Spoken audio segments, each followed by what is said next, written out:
പുതിയൊരു വീഡിയോയിലേക്ക് എല്ലാ വിദ്യാർത്ഥികൾക്കും സ്വാഗതം. പ്ലസ് ടു സുവോളജിയിലെ ഫസ്റ്റ് ചാപ്റ്റർ ഹ്യൂമൻ റീപ്രൊഡക്ഷൻ. ഈ ഒരു ചാപ്റ്ററിന്റെ ആദ്യ ഭാഗങ്ങൾ നമ്മൾ ഓൾറെഡി ഡിസ്കസ് ചെയ്ത് കഴിഞ്ഞതാണ്. ആ വീഡിയോസ് കാണാത്തവർക്കായി അതിന്റെ ലിങ്ക് താഴെ ഡിസ്ക്രിപ്ഷനിൽ ആഡ് ചെയ്തിട്ടുണ്ട്. അപ്പോൾ കഴിഞ്ഞ ക്ലാസ്സിൽ നമ്മൾ പറഞ്ഞു നിർത്തിയത് ഇംപ്ലാന്റേഷൻ ആയിരുന്നു. ഇംപ്ലാന്റേഷൻ എന്ന് പറഞ്ഞാൽ ബ്ലാസ്റ്റോസിസ്റ്റ് യൂട്രസിന്റെ ഏറ്റവും ഇന്നർമോസ്റ്റ് ലെയറായ എൻഡോമെട്രിയത്തിൽ വന്ന് അറ്റാച്ച് ചെയ്ത് നിൽക്കുക. അതിനെയാണ് ഇംപ്ലാന്റേഷൻ എന്ന് പറഞ്ഞത്, അല്ലേ? അപ്പോൾ ബ്ലാസ്റ്റോസിസ്റ്റ് എന്ന് പറഞ്ഞാൽ ഈ ഒരു സ്ട്രക്ചറാണ് ബ്ലാസ്റ്റോസിസ്റ്റ്. ഈ ഒരു ബ്ലാസ്റ്റോസിസ്റ്റ് യൂട്രസിന്റെ ഇന്നർമോസ്റ്റ് ലെയറിൽ വന്ന് അറ്റാച്ച് ചെയ്ത് നിൽക്കുക.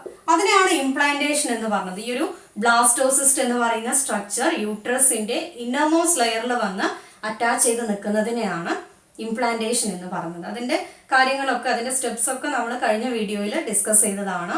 ഇനി പറയാൻ പോകുന്നത് ബാക്കിയുള്ള ഡെവലപ്മെന്റ്സ് ആണ്. അപ്പോൾ ഇങ്ങനെ എൻഡോമെട്രിയത്തിൽ വന്ന് അറ്റാച്ച് ചെയ്യുന്നത് ഈ ഒരു ഔട്ടർമോസ്റ്റ് ലെയർ ആണ്. ഈ പുറമെ കാണുന്ന ഭാഗമാണ് എൻഡോമെട്രിയം എന്ന് പറയുന്ന ലെയറിൽ വന്ന് അറ്റാച്ച് ചെയ്യുന്നത്. ഓക്കെ, അപ്പോൾ എൻഡോമെട്രിയത്തിൽ ഈ ഒരു ബ്ലാസ്റ്റോസിസ്റ്റ് എന്ന് പറയുന്ന സ്ട്രക്ചർ വന്ന് അറ്റാച്ച് ചെയ്താൽ അത് പതുക്കെ എൻഡോമെട്രിയത്തിന്റെ ഉള്ളിലേക്ക് എൻ്റർ ചെയ്യും. അതിന്റെ പുറമെ കുറച്ച് ടിഷ്യൂസ് ഒക്കെ വന്ന് കവർ ചെയ്തിട്ട് ഈ ഒരു ബ്ലാസ്റ്റോസിസ്റ്റ് എൻഡോമെട്രിയത്തിന്റെ ഉള്ളിലേക്ക് പ്രവേശിക്കും. ഓക്കെ, ഇങ്ങനെ എൻഡോമെട്രിയത്തിന്റെ ഉള്ളിലേക്ക് ബ്ലാസ്റ്റോസിസ്റ്റ് എംബഡഡ് ചെയ്ത് നിൽക്കുമ്പോൾ ആ ഒരു സമയത്ത് ബ്ലാസ്റ്റോസിസ്റ്റിന്റെ ചുറ്റും ചെറിയ ഫിംഗർ ലൈക്ക് പ്രൊജക്ഷൻസ് ഫോം ചെയ്യും. അപ്പോൾ ഈ ഒരു ഫിംഗർ ലൈക്ക് പ്രൊജക്ഷൻസിനെ നമ്മൾ പറയുന്ന പേരാണ് കോറിയോണിക് വില്ലൈ. അപ്പോൾ ബ്ലാസ്റ്റോസിസ്റ്റിന്റെ ചുറ്റും ചെറിയ ചെറിയ ഫിംഗർ ലൈക്ക് പ്രൊജക്ഷൻസ്, നമ്മുടെ വിരൽ പോലെയുള്ള സ്ട്രക്ചേഴ്സ് ഫോം ചെയ്യുന്നുണ്ട്. ആ ഒരു സ്ട്രക്ചേഴ്സിനെ പറയുന്ന പേരാണ് കോറിയോണിക് വില്ലൈ എന്ന് പറയും. ദെൻ കോറിയോണിക് വില്ലൈ, അതായത് ഈ ഒരു ഫിംഗർ ലൈക്ക് പ്രൊജക്ഷൻസിന് നമ്മൾ കോറിയോണിക് വില്ലൈ എന്ന് പറഞ്ഞു. ഈ ഒരു കോറിയോണിക് വില്ലൈനെ കവർ ചെയ്തുകൊണ്ട് യൂട്രൈൻ ടിഷ്യൂസ് വന്ന് നിൽക്കും. യൂട്രൈൻ ടിഷ്യൂസ് വന്ന് കവർ ചെയ്ത് നിൽക്കും. യൂട്രൈൻ ടിഷ്യൂസ് മാത്രമല്ല, ഇതിന്റെ കൂടെ മെറ്റേണൽ ബ്ലഡും കൂടി കവർ ചെയ്ത് നിൽക്കുന്നുണ്ട്. കോറിയോണിക് വില്ലൈന്റെ ചുറ്റും യൂട്രൈൻ ടിഷ്യൂസും അതുപോലെ തന്നെ മെറ്റേണൽ ബ്ലഡും വന്ന് കവർ ചെയ്ത് നിൽക്കും. അപ്പോൾ മെറ്റേണൽ എന്ന് പറഞ്ഞാൽ നമുക്കറിയാം മദറിന്റെ എന്നുള്ള മീനിങ് ആണ്. പെറ്റേണൽ എന്ന് പറഞ്ഞിട്ടുണ്ടെങ്കിൽ ഫാദറിന്റെ എന്നാണ്. ഓക്കെ, അപ്പോൾ ഈ ഒരു കോറിയോണിക് വില്ലൈ എന്ന് പറയുന്ന സ്ട്രക്ചറിന്റെ ചുറ്റും യൂട്രൈൻ ടിഷ്യൂസും അതുപോലെ തന്നെ മെറ്റേണൽ ബ്ലഡും വന്ന് കവർ ചെയ്ത് നിൽക്കും. കോറിയോണിക് വില്ലൈ എന്താണെന്നും യൂട്രൈൻ ടിഷ്യൂസ് എന്താണെന്നും നമ്മൾ പറഞ്ഞു. The chorionic villi and uterine tissues become interdigitated with each other and jointly to form a structural and functional unit in between the developing embryo or fetus and the maternal body. അതായത് chorionic വില്ലയും uterine ടിഷ്യൂസും ഇന്റർഡിജിറ്റേറ്റ് ചെയ്തിട്ട് ഒരു structural and functional unit form ചെയ്യാണ്. അത് കാണുന്നത് developing എംബ്രിയോയുടെയും maternal ബോഡിയുടെയും ഇടയിലായിട്ടാണ്. ആ ഒരു സ്ട്രക്ചറിനെ പറയുന്ന പേരാണ് പ്ലാസെന്റ. ഇമ്പോർട്ടൻ്റ് ആണ് പ്ലാസെന്റ, അതിന്റെ function. The next is functions of placenta. ഈ ഒരു പ്ലാസെന്റയുടെ ഫങ്ഷൻസ് അത് പഠിക്കുക. അത് ഒരുപാട് തവണ റിപ്പീറ്റ് ചെയ്ത് ചോദിച്ചിട്ടുള്ള ഒരു ക്വസ്റ്റ്യൻ ആണ്. ഇത് പോയിന്റ് ആയിട്ട് നമുക്ക് നോക്കാം. First point, it supply oxygen and nutrients to the developing embryo or foetus. അതായത് വളർന്നുകൊണ്ടിരിക്കുന്ന ആ ഒരു ഫീറ്റസിന് അല്ലെങ്കിൽ ഡെവലപ്പ് ചെയ്തുകൊണ്ടിരിക്കുന്ന ആ ഒരു എംബ്രിയോയ്ക്ക് ആവശ്യമായിട്ടുള്ള ന്യൂട്രിയൻസും ഓക്സിജനും എത്തിക്കുന്നത് പ്ലാസെന്റയാണ്.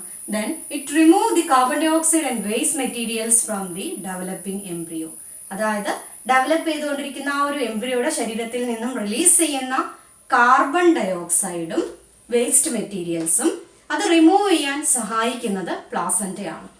Placenta act as an endocrine tissue and it secretes some hormones like human chorionic gonadotropin, അതായത് HCG, then human placental lactogen HPL, estrogens, progesterones, etc.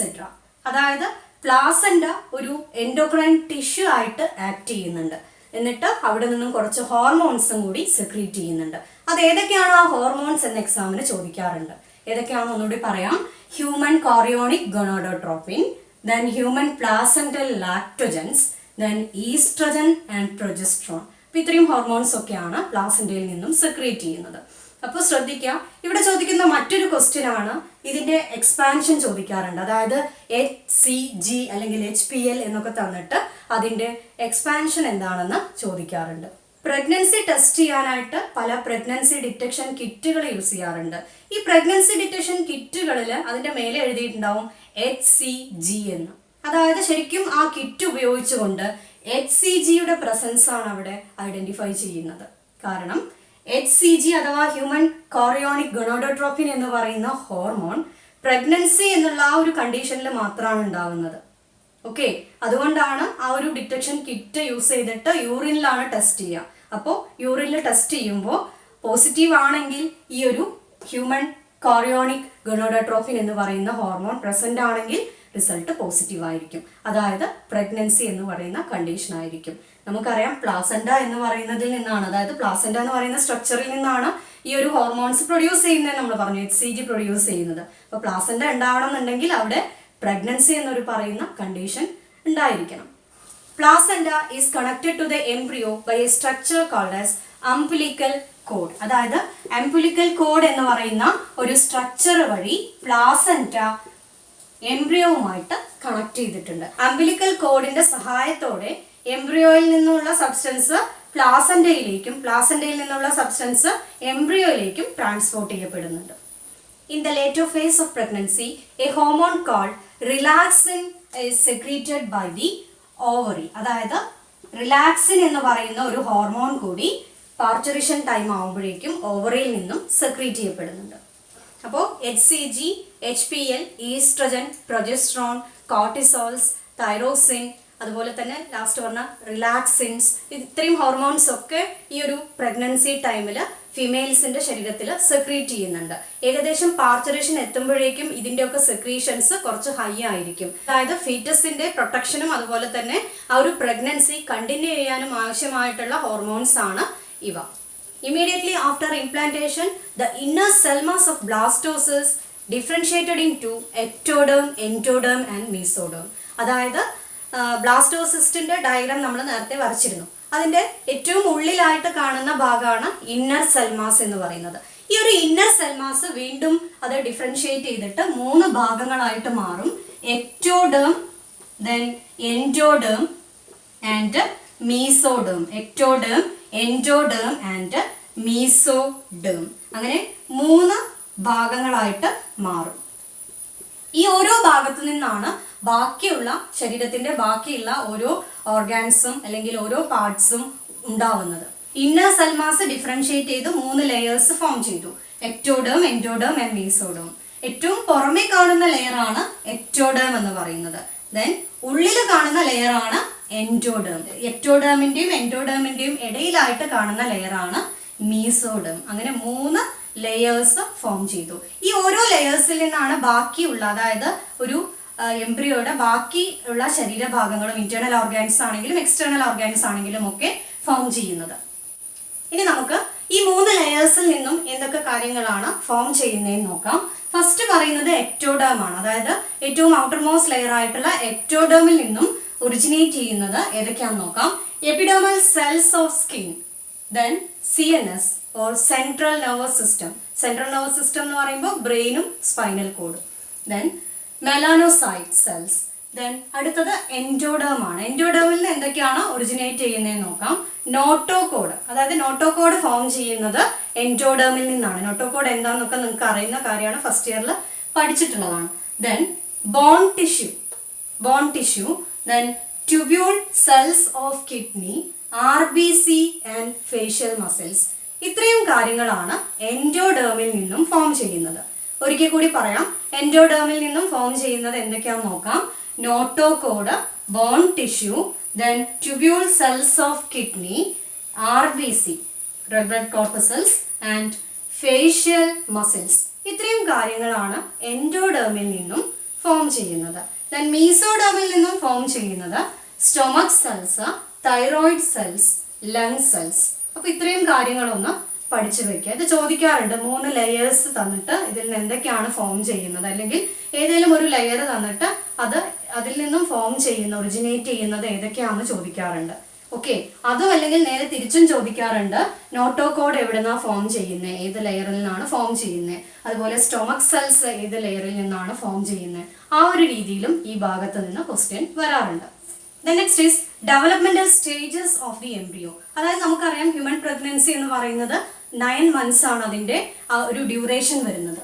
അപ്പോൾ ഫസ്റ്റ് മന്തിൽ, ഓരോ മന്തിലും എന്തൊക്കെ ചേഞ്ചസ് ആണ് ആ ഒരു എംബ്രിയോയ്ക്ക് സംഭവിക്കുന്നത് എന്നുള്ള കാര്യമാണ് പറയുന്നത്. ഫസ്റ്റ് മന്ത്, അതായത് പ്രഗ്നന്റ് ആയിട്ടുള്ള ആദ്യത്തെ മാസം തന്നെ എംബ്രിയോയ്ക്ക് ഹാർട്ട് ഡെവലപ്പ് ചെയ്യും. ഫസ്റ്റ് മന്തിൽ heart develop ചെയ്തിട്ടുണ്ടായിരിക്കും.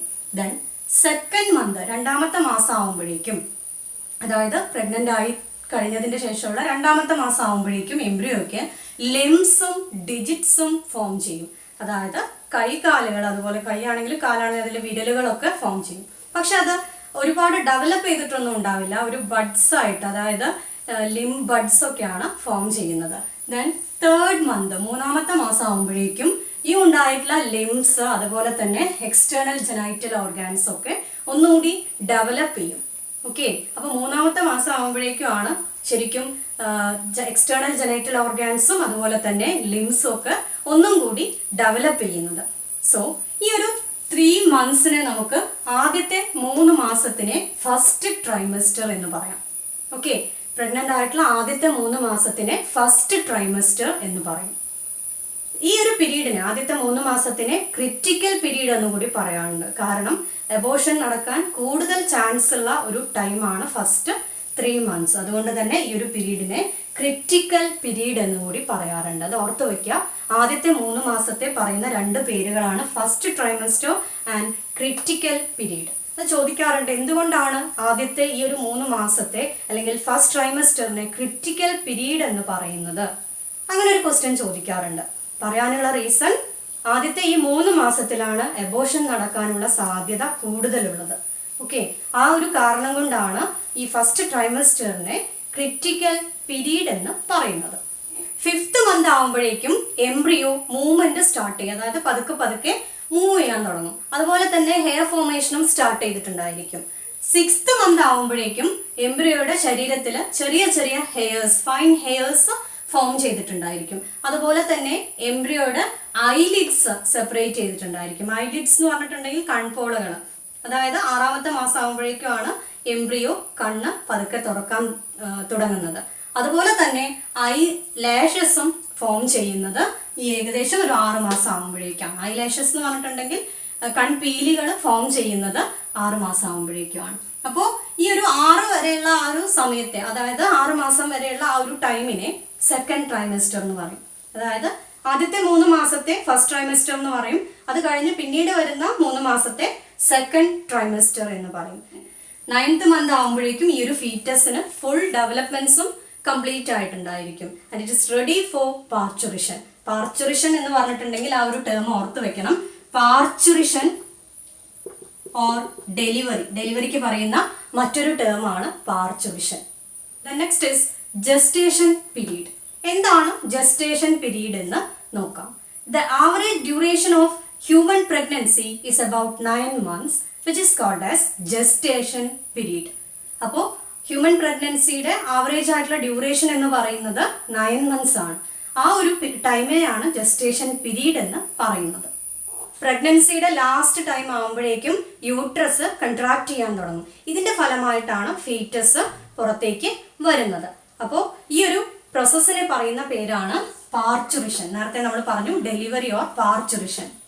The next is fetal ejection reflex. Important ആണ്. ഫീറ്റൽ ഇജക്ഷൻ റിഫ്ലക്സ് എന്താണെന്ന് ചോദിക്കാറുണ്ട്. ഇത് പാർച്ചുറിഷൻ ടൈമിലാണ് ഇങ്ങനെ ഒരു ഫീറ്റൽ ഇജക്ഷൻ റിഫ്ലക്സ് ഉണ്ടാവുന്നത്. അതായത് ഡെലിവറി സമയത്താണ് ഫീറ്റൽ ഇജക്ഷൻ റിഫ്ലക്സ് ഉണ്ടാവുന്നത്. എന്താണ് ഫീറ്റൽ ഇജക്ഷൻ റിഫ്ലക്സ് എന്ന് നോക്കാം. The fully developed fetus and placenta induces mild uterine contraction and it is called as fetal ejection reflex. ഈ ഒരു ഫീറ്റൽ ഇജക്ഷൻ റിഫ്ലക്സ് ഉണ്ടാവുന്ന സമയത്ത് ഫീമെയിൽസിന്റെ ശരീരത്തിൽ കൂടുതലായിട്ട് സെക്രീറ്റ് ചെയ്യുന്ന ഹോർമോൺ ആണ് ഓക്സിറ്റോസിൻ. ഓക്സിറ്റോസിൻ ഒരിക്കൽ കൂടി പറയാം. ഫീറ്റൽ ഇജക്ഷൻ റിഫ്ലക്സ് ഉണ്ടാവുന്ന സമയത്ത് കൂടുതലായിട്ട് സെക്രീറ്റ് ചെയ്യുന്ന ഹോർമോൺ ആണ് ഓക്സിറ്റോസിൻ. ഓക്കെ, അപ്പൊ ഈ ഓക്സിറ്റോസിൻ കൂടുതലായിട്ട് സെക്രീറ്റ് ചെയ്യുമ്പോൾ യൂട്രസിന്റെ വാൾ അല്ലെങ്കിൽ യൂട്രസ് വീണ്ടും കൂടുതലായിട്ട് കൺട്രാക്ട് ചെയ്യാൻ തുടങ്ങും. ഓക്കെ, അതുകൊണ്ടാണ് ഓക്സിറ്റോസിനെ ബർത്ത് ഹോർമോൺ എന്നുകൂടി പറയുന്നത്.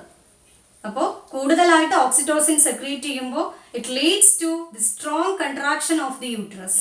Strong contraction of the uterus, അതായത് യൂട്രസ് ഒന്നുകൂടി കൺട്രാക്ട് ചെയ്യാൻ തുടങ്ങും. ഇതിന്റെ ഫലമായിട്ട് കുട്ടി പുറത്തേക്ക് വരും, അതായത് ബർത്ത് കനാൽ വഴി കുട്ടി പുറത്തേക്ക് വരും. Mammary gland produce milk towards the end of the pregnancy by a process called as lactation. അതായത് ലാക്ടേഷൻ എന്ന് പറയുന്ന പ്രോസസ്സ് വഴി മാമറി ഗ്ലാൻസ് മിൽക്ക് പ്രൊഡ്യൂസ് ചെയ്യാൻ തുടങ്ങും. ഓക്കെ, ഇത് നടക്കുന്നത് ലാസ്റ്റ് സ്റ്റേജസ് ഓഫ് പ്രഗ്നൻസി അല്ലെങ്കിൽ പ്രഗ്നൻസിയുടെ അവസാന ഘട്ടങ്ങളിലാണ് ഇങ്ങനെ ലാക്ടേഷൻ അല്ലെങ്കിൽ മാമറി ഗ്ലാൻസിൽ നിന്നും മിൽക്ക് പ്രൊഡക്ഷൻ സ്റ്റാർട്ട് ചെയ്യുന്നത്. The milk secreted from the mammary glands during the early days of lactation is called as colostrum. Important ആണ് colostrum.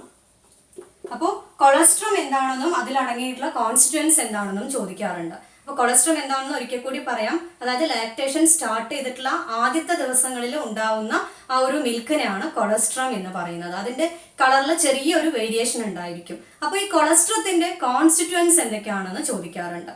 കൊളസ്ട്രത്തിന്റെ കോൺസ്റ്റിറ്റ്യുവൻസ് പ്രോട്ടീൻസ്, അതുപോലെ കലോറീസ്, ആന്റിബോഡീസും പ്രസന്റ് ആയിരിക്കും. അത് വളരെ ഇമ്പോർട്ടൻ്റ് ആയിട്ടുള്ള ഒരു പോയിന്റ് ആണ്. ഇതിൽ ആന്റിബോഡീസ് പ്രസന്റ് ആയിരിക്കും. അതായത് ആ ഒരു പ്രായത്തിൽ കുട്ടിക്ക് ഇമ്മ്യൂണിറ്റി പ്രൊവൈഡ് ചെയ്യുന്നത് അമ്മയിൽ നിന്നും കൊളസ്ട്രം വഴി ലഭിക്കുന്ന ഈ ഒരു ആന്റിബോഡിയാണ്. അപ്പോൾ ഇത്രയും കാര്യങ്ങളാണ് ഈ ഒരു ചാപ്റ്ററിൽ നമുക്ക് പഠിക്കാനുള്ളത്. ഇതിന്റെ ഓരോ പാർട്ടുകളായിട്ടാണ് അപ്ലോഡ് ചെയ്തിട്ടുള്ളത്. മുന്നേയുള്ള ക്ലാസ്സുകൾ കാണാത്തവർക്കായി ആ വീഡിയോസിന്റെ ലിങ്ക് താഴെ ഡിസ്ക്രിപ്ഷനിൽ ആഡ് ചെയ്തിട്ടുണ്ട്. അപ്പോൾ ആ വീഡിയോസ് ഒക്കെ കണ്ടതിന് ശേഷം ഈ ഒരു വീഡിയോ കാണുക, കാരണം ഇത് ഏറ്റവും അവസാനത്തെ പാർട്ടാണ്. അപ്പോൾ നിങ്ങൾക്ക് എന്തെങ്കിലും ഡൗട്ട്സ് ഉണ്ടെങ്കിൽ താഴെ കമന്റ് ബോക്സിൽ കമന്റ് ചെയ്യുക. അതുപോലെ തന്നെ ഒരു വാട്സപ്പ് ഗ്രൂപ്പ് ക്രിയേറ്റ് ചെയ്തിട്ടുണ്ട്. ബോട്ടണി സുവോളജി വിഷയങ്ങൾക്കായിട്ട് ഒരു വാട്സപ്പ് ഗ്രൂപ്പ് ക്രിയേറ്റ് ചെയ്തിട്ടുണ്ട്. ആ ഗ്രൂപ്പിൽ ജോയിൻ ചെയ്യാൻ താല്പര്യം ഉണ്ടെങ്കിൽ നിങ്ങൾ നിങ്ങളുടെ വാട്സപ്പ് നമ്പർ കൂടി ഒന്ന് കമന്റ് ചെയ്യുക. ചാനൽ ഇതുവരെ സബ്സ്ക്രൈബ് ചെയ്യാത്തവരാണെങ്കിൽ താഴെ കാണുന്ന സബ്സ്ക്രൈബ് ബട്ടൺ ഒന്ന് ക്ലിക്ക് ചെയ്ത് ചാനൽ സബ്സ്ക്രൈബ് ചെയ്യുക. തൊട്ടടുത്തുള്ള ബെൽ ഐക്കൺ കൂടി ഒന്ന് എനേബിൾ ചെയ്ത് കഴിഞ്ഞാൽ ക്ലാസ്സുകൾ അപ്ലോഡ് ചെയ്യുമ്പോൾ തന്നെ നിങ്ങൾക്ക് നോട്ടിഫിക്കേഷൻസ് ലഭിക്കുന്നതായിരിക്കും. Thank you all for watching this video.